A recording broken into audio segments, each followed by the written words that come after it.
Olá pessoal dos segundos anos, então vamos para o nosso segundo encontro aqui do bimestre, mas antes da gente dar início aí às aulas, eu quero apresentar para vocês uma pessoa que eventualmente vai aparecer aí desenvolvendo algumas atividades com vocês, ok?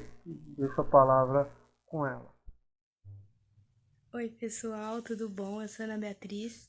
Eu faço História na Unicamp. Eu tô no 10º período, que é o 5º ano.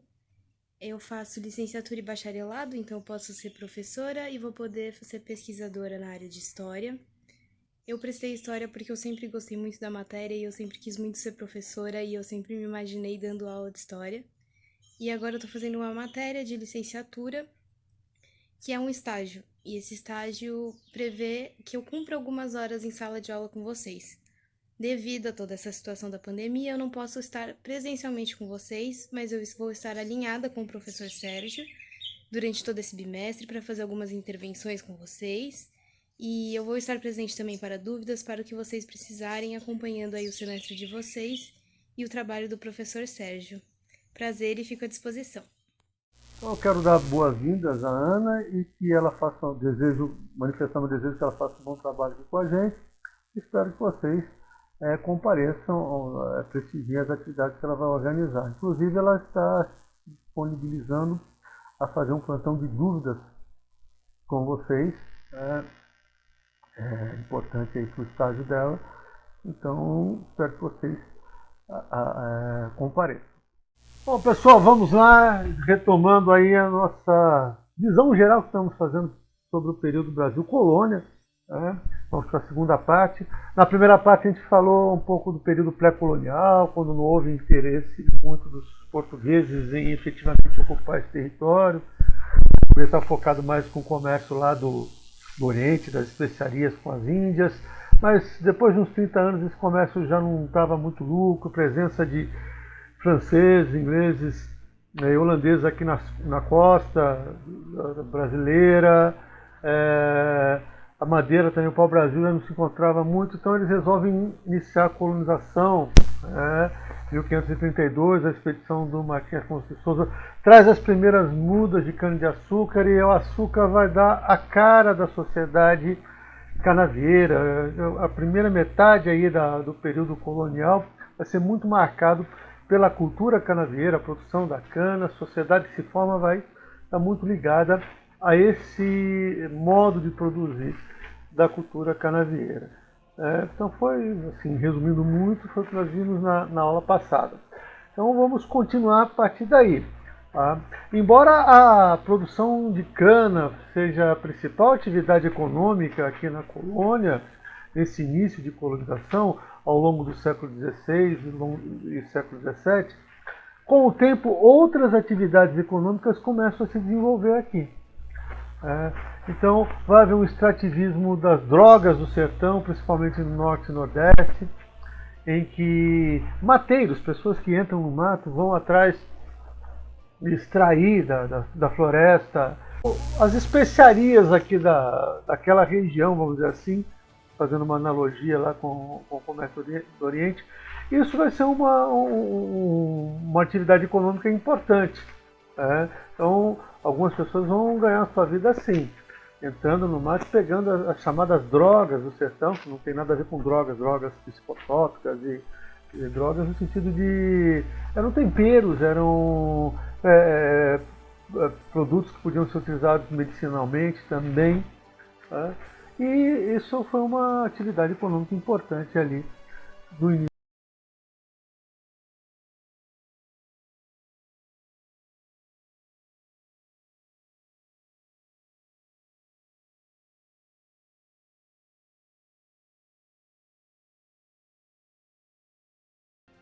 A pecuária também começa a se desenvolver.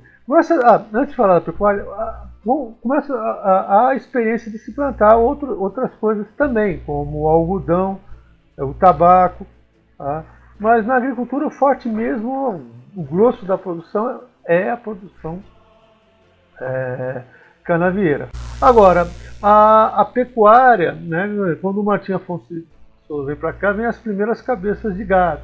Outros donatários que vieram tomar posse suas capitanias, trouxeram também outras missões que fundaram cidades, também trouxeram esse tipo de animal, né? O gado bovino, o cavalo, coisa que só tinha, até a chegada dos portugueses aqui, só tinha na Europa. Né? E esses animais vão se multiplicar aqui, e com o tempo surge também uma atividade pecuarista. Né? A pecuária, a criação de gado começa a se tornar uma atividade importante. Né? E é importante notar que essa atividade, a pecuária, né, a criação de gado aqui, é uma atividade, é a única atividade que ela não é voltada para exportação, não é voltada para a Europa. É uma atividade econômica voltada para atender as necessidades aqui da colônia. Mesmo porque as condições de exportação naquela época não permitiam a exportação de carne para a Europa. Né? Então, mesmo se ela fosse salgada, em forma de charque, a viagem era muito longa, o risco de estragar era muito grande. Então, a pecuária é uma atividade voltada para o mercado interno, e ela teve uma outra característica que foi, ela contribuiu um pouco para a penetração, né, para o interior do território. À medida que o gado vai crescendo, o rebanho vai crescendo, a necessidade de novos pastos, e aí isso contribui, principalmente seguindo o curso ali do Rio São Francisco, no Nordeste, para uma penetração maior para o interior. Então, essas são as características da pecuária aí no período colonial. Tá? Mas as coisas vão mudar mesmo, né? Vocês devem ter percebido lá na leitura da Carta do Peru Vaz de Caminha que os portugueses estavam muito interessados em encontrar ouro quando chegaram aqui. Mas o fato é que demorou muito para encontrar esse ouro. Foi só por volta de 1690, quase 200 anos depois que os portugueses chegaram aqui, que começou a se encontrar o minério tão procurado. Né? Antes desse período, né, os paulistas, quem que eram os paulistas? As pessoas que viviam aqui em São Paulo naquela época, né? Eram mateiros, né? Também eram chamados de bandeirantes. Eles organizavam expedições para adentrar no território, né, para explorar o território. Essas expedições elas tinham o objetivo de encontrar metais preciosos, pedras preciosas ou índios para serem escravizados. Então, a primeira população aqui do nosso estado, aqui de São Paulo, era essa ocupação. E de uma maneira geral, eles organizavam essas expedições, que eram chamadas de entradas ou bandeiras, e tinham o objetivo de buscar pedras preciosas, ouro, prata, ou índio, aprisionar índio para vender como escravo.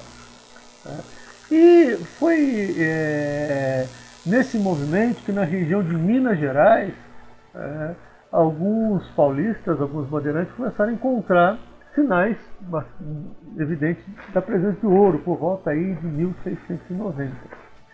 Então, nesse período começa a haver uma percepção de que há uma quantidade significativa de ouro ali na região onde hoje é Minas Gerais.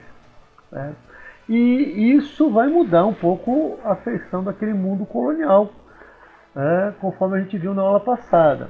A descoberta de ouro em Minas Gerais vai provocar uma sociedade diferente. Bom, a primeira coisa que a gente tem que destacar é que uma quantidade muito grande de pessoas, tanto aqui da colônia, de outras regiões, principalmente do Nordeste, quanto de Portugal, vêm para cá, vão para a região de Minas Gerais. Então, a descoberta de ouro ali, uma das primeiras consequências é que vai provocar um grande afluxo de pessoas para lá.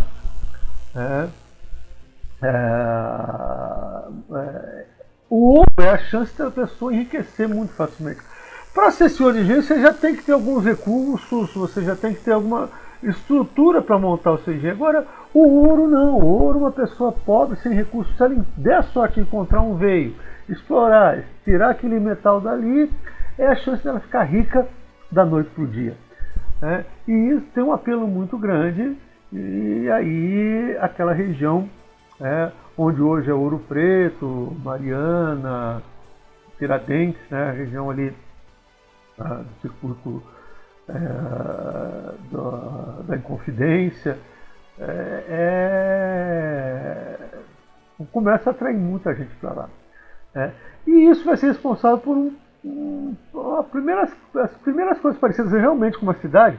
Tudo bem, nós tínhamos vilas como São Vicente, Salvador, que era a capital, mas as primeiras coisas as primeiras núcleos habitacionais que vão parecer realmente uma cidade, com padarias, com cafés para as pessoas, bares para as pessoas trocarem ideias, vão surgir ali naquela região.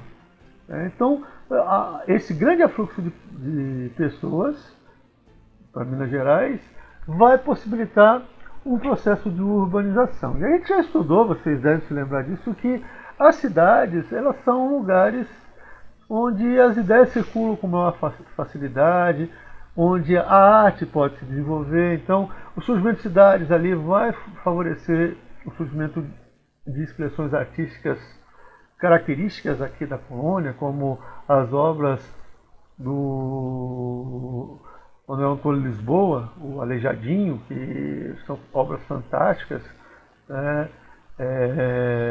Lourdes Mesquita, um músico que vai compor sinfonias, peças que rivalizam com as sinfonias que estavam sendo compostas lá na Europa. Então, escritores, como os escritores do arcadismo, então tudo o panorama, a descoberta de ouro vai mudar o panorama que, pelo menos naquela região, do Brasil colônia, com uma sociedade mais urbanizada, com maior mobilidade social, porque pessoas pobres encontram ouro, mesmo escravos começam a conquistar sua liberdade a partir da descoberta do ouro. Por quê? Porque o ouro, a extração do ouro, é diferente da produção do canavieira. O dono ali do jazigo, ele tem que ter uma confiança no escravo dele, de que o escravo vai achar o veio e vai falar onde está o ouro, onde não vai esconder o ouro. Então, para conquistar essa confiança, para estabelecer esse laço, há muitas promessas de alforria. Tem o caso, por exemplo, de Chico Rei, que foi trazido como escravo para cá, e lá na região das Minas ele encontrou ele era da família real, lá na África, e quando ele chega aqui, ele é escravizado.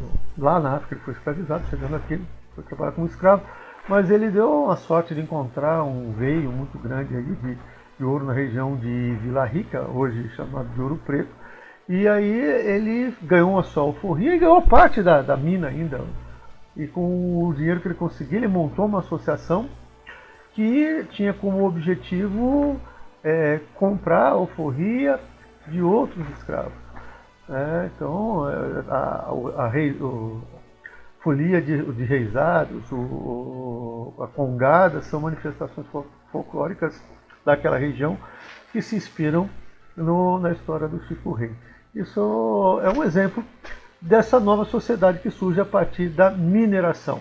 Então, se a sociedade canavieira vai caracterizar o primeiro período, a sociedade mineradora vai caracterizar o segundo período aí da colonização do Brasil.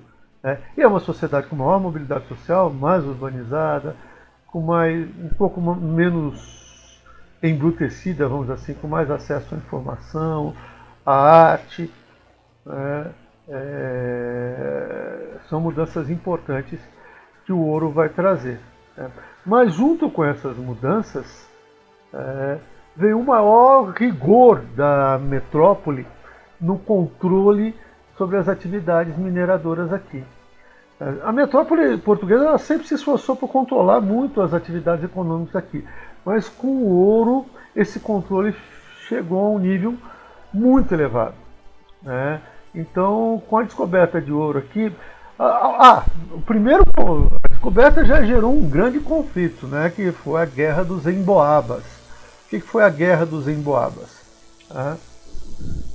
Os paulistas que acharam, os bandeirantes paulistas que acharam ouro, eles tinham a certeza que eles iam ter exclusividade na exploração desse ouro. E eles, como as pessoas que descobriram onde o ouro estava, eles iam ser os únicos a explorar o metal precioso. mas não era o entendimento do rei de Portugal, né, que não concedeu essa autorização apenas para os paulistas explorarem as minas, permitindo que pessoas da metrópole viessem para cá e de outras regiões também, principalmente no Nordeste, viessem para cá, que eu digo para cá, para a região de Minas Gerais, para explorar o ouro.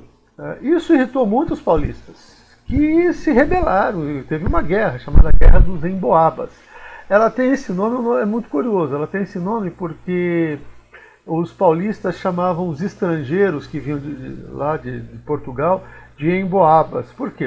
O paulista era um cara embrutecido, né? Um cara que vivia no mato, com gestos simples, roupas simples.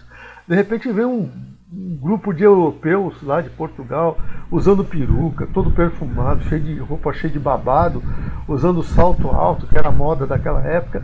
Eles achavam aquele pessoal muito, vamos dizer assim, palhafatoso, né? Muito, umas vestes muito escandalosas, não escandalosas, mas sei lá, o que lembrava uma ave que tinha lá, que era um emboaba. Então eles passaram a chamar uma ave cheia de plumas coloridas e tal, e eles passaram a chamar os estrangeiros de emboabas. Houve uma guerra mesmo, os paulistas foram vencidos, obviamente, né? E a partir dessa derrota, os que não morreram em combate acabaram indo mais para o interior ainda, da região de Goiás, Mato Grosso, para ver se encontravam outras jazidas, né? E aí as pessoas de outras regiões também puderam explorar ali o ouro de Minas Gerais. Então, mas já começa com um certo conflito toda essa história.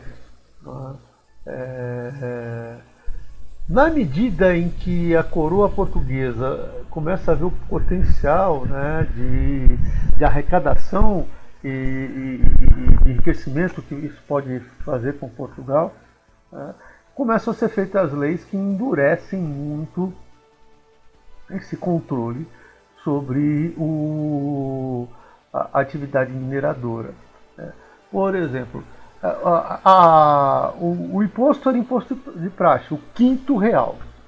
20% do ouro arrecadado tinha que ir para o rei.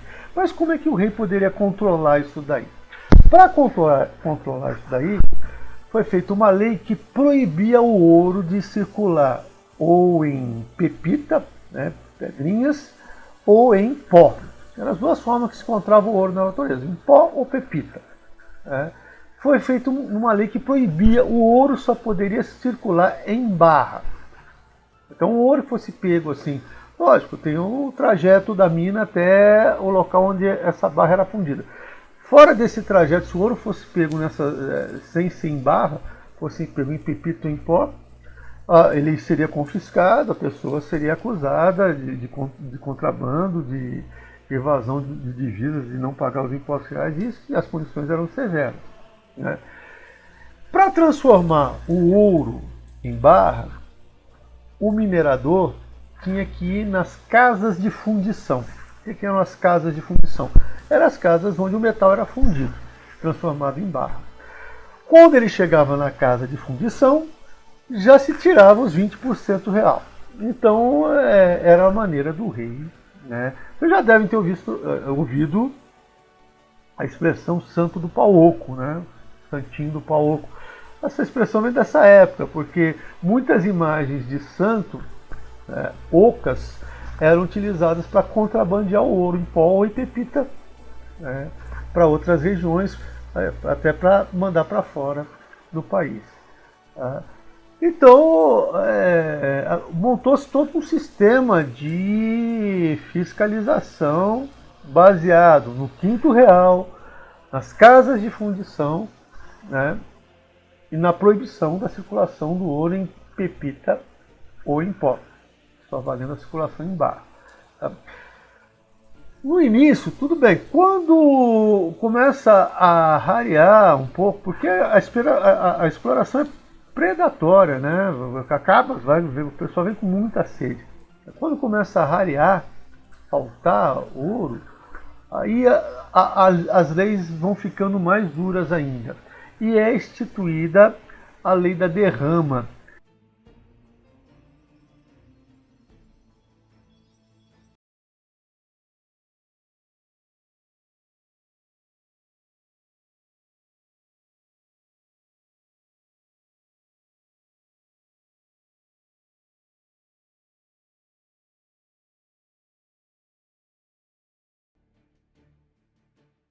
se o minerador não encontra aquela quantidade mínima, ele vai ter que pagar do bolso dele a diferença, né, com os outros bens que ele tem. Então isso vai criar uma inimizade muito, não é inimizade, né, uma revolta muito grande dos mineradores, e alguns eventos aí, né, estão ligados a essa revolta. Quer dizer, essa fiscalização muito severa acabou gerando muitos conflitos entre os colonos e a metrópole. Um exemplo disso é a revolta de Vila Rica, também chamada de revolta de Filipe dos Santos, que foi o líder dessa revolta, que eles, não dando conta de extrair a quantidade que a derrama exigia para entregar para Portugal, eles se revoltaram, né, invadiram o palácio do Visconde de Assumar, que era o representante do governador-geral aqui, né?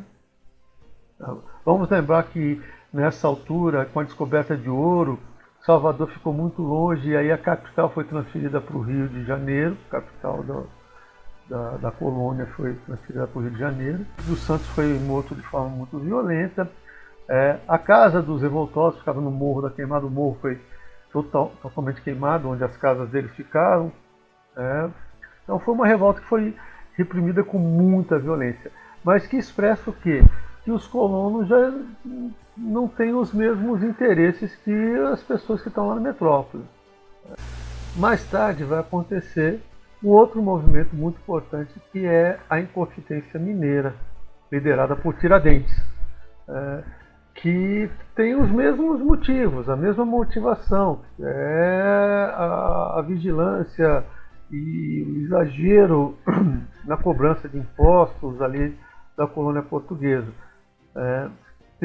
Só que a Inconfidência Mineira ela vai trazer uma novidade, que é o desejo de libertar. Já ela ocorre em 1789, né, após a independência dos Estados Unidos. Então ela tem o desejo de libertar essa região aqui do domínio português. Essa região que eu digo, Minas Gerais.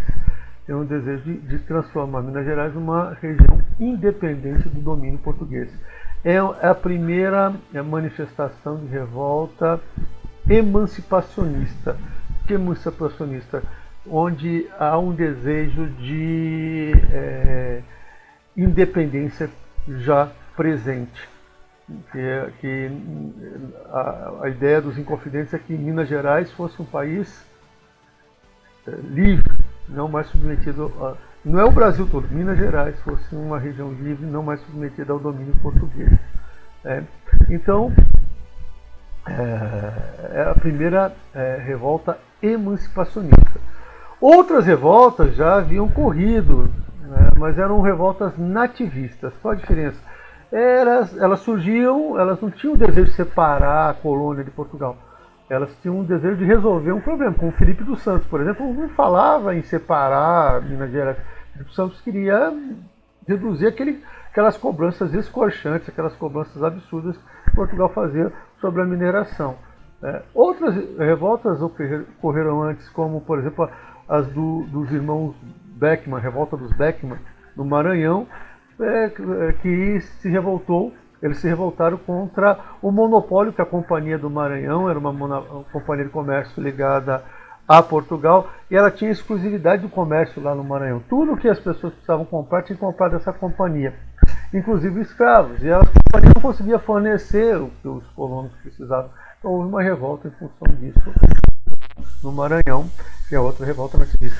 E depois ocorreram também outras revoltas nativistas,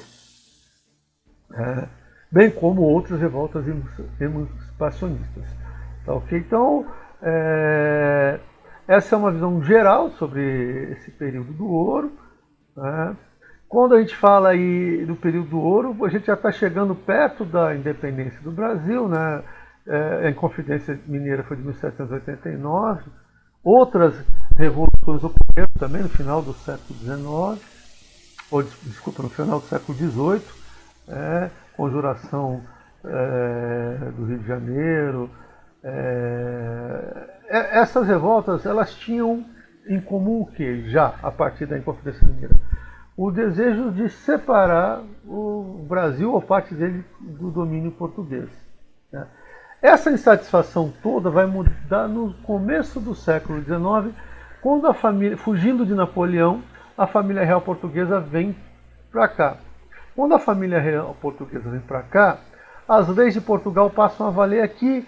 Então, para os colonos que estavam aqui, para as pessoas que estavam aqui, a situação melhora bastante. E aquele desejo de separação ele vai ficar um pouco no molho, né? Mas esse é um assunto para estudar no ano que vem. Okay? Então, assim eu encerro essa visão geral.